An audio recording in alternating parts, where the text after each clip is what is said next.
J'ai une petite devise qui consiste à dire que quand une famille a à choisir entre le frigo et le château, c'est toujours le frigo qui gagne. Et ça, c'est insupportable. Bonjour, je m'appelle Éric Peters, j'ai 60 ans et je suis propriétaire du château de Briord depuis 2022.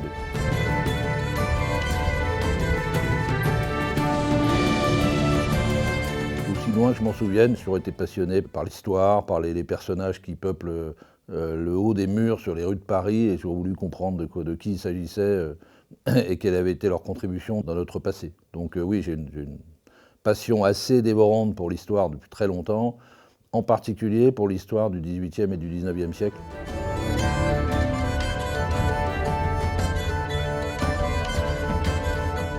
J'ai toujours espéré la possibilité un jour d'avoir un témoin physique de ma passion et passer du livre et de l'intellectuel à la pioche, œuvrer véritablement à la préservation d'un élément de patrimoine commun.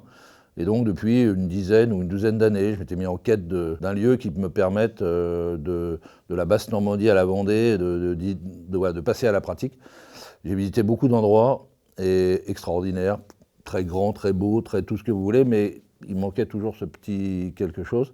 Et puis un jour, tout à fait par hasard, j'ai accepté un peu sans grande conviction de venir visiter cet endroit qu'on m'a proposé, et j'y suis entré et j'ai décidé, après 500 mètres dans la grande allée, de ne plus jamais repartir. En pénétrant cette allée incroyable à Briord qui fait près d'1 kilomètre, j'ai croisé une chapelle, j'ai croisé une aumônerie, j'ai aperçu un château, vu un château d'eau, découvert un village, enfin, n'en jetez plus, la cour est pleine. C'était très au-delà de mes espérances, donc évidemment, j'ai décidé de consacrer ma troisième carrière, entre guillemets professionnelle, à cet endroit.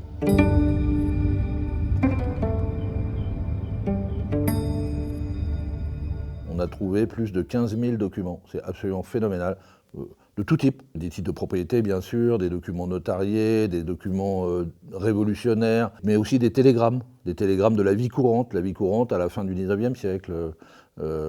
Tuer 3 poulets, préparer une soupe, j'arrive par le vapeur de 17 heures avec tante Berthe. C'est extraordinaire. Donc en fait, on ressent la vie de cet endroit au fil de ces 3 derniers siècles, à travers tous ces documents. Donc tous ces documents, bien sûr, constituent un trésor, pas bien sûr pour moi, parce que ça n'a aucun intérêt, c'est la philosophie du projet, c'est le partage. Et donc, une équipe de bénévoles a commencé à numériser ces documents. Déjà, plus de 10 000 sont numérisés. Et bien sûr, on terminera, je pense, à la fin de l'année prochaine, la numérisation des 5 000 restants, pour qu'ensuite ce trésor soit partagé comme tout le reste de l'endroit.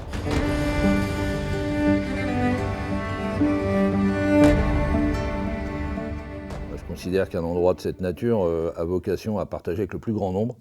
Voilà, c'est la raison pour laquelle on organise des visites bien sûr gratuites pour les gens, de façon à ce qu'il n'y ait pas d'exclusion d'accès à la culture. Je considère que l'inégalité d'accès à la culture, c'est une inégalité majeure dans une société moderne. J'ai une petite devise qui consiste à dire que quand une famille a à choisir entre le frigo et le château, c'est toujours le frigo qui gagne. Et ça, c'est insupportable, parce que chacun doit pouvoir voir cette chose, voir cet endroit, le ressentir de façon tout à fait égale, sans relation avec sa capacité financière.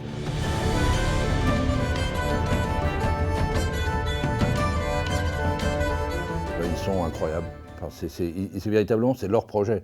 Moi, je suis simplement une sorte de facilitateur pour permettre à tous ces gens de s'emparer de cet endroit, de leur histoire, et puis de la porter vers les autres. Quand vous avez autour de vous des gens qui ont 14, 15, 20 ans, 25 ans, 30 ans, vous n'avez aucune inquiétude à avoir. Si ceux-là s'investissent autant, ma foi, le destin du projet est assuré. Ce qu'on va essayer de faire, c'est un lieu qui ne referme plus jamais.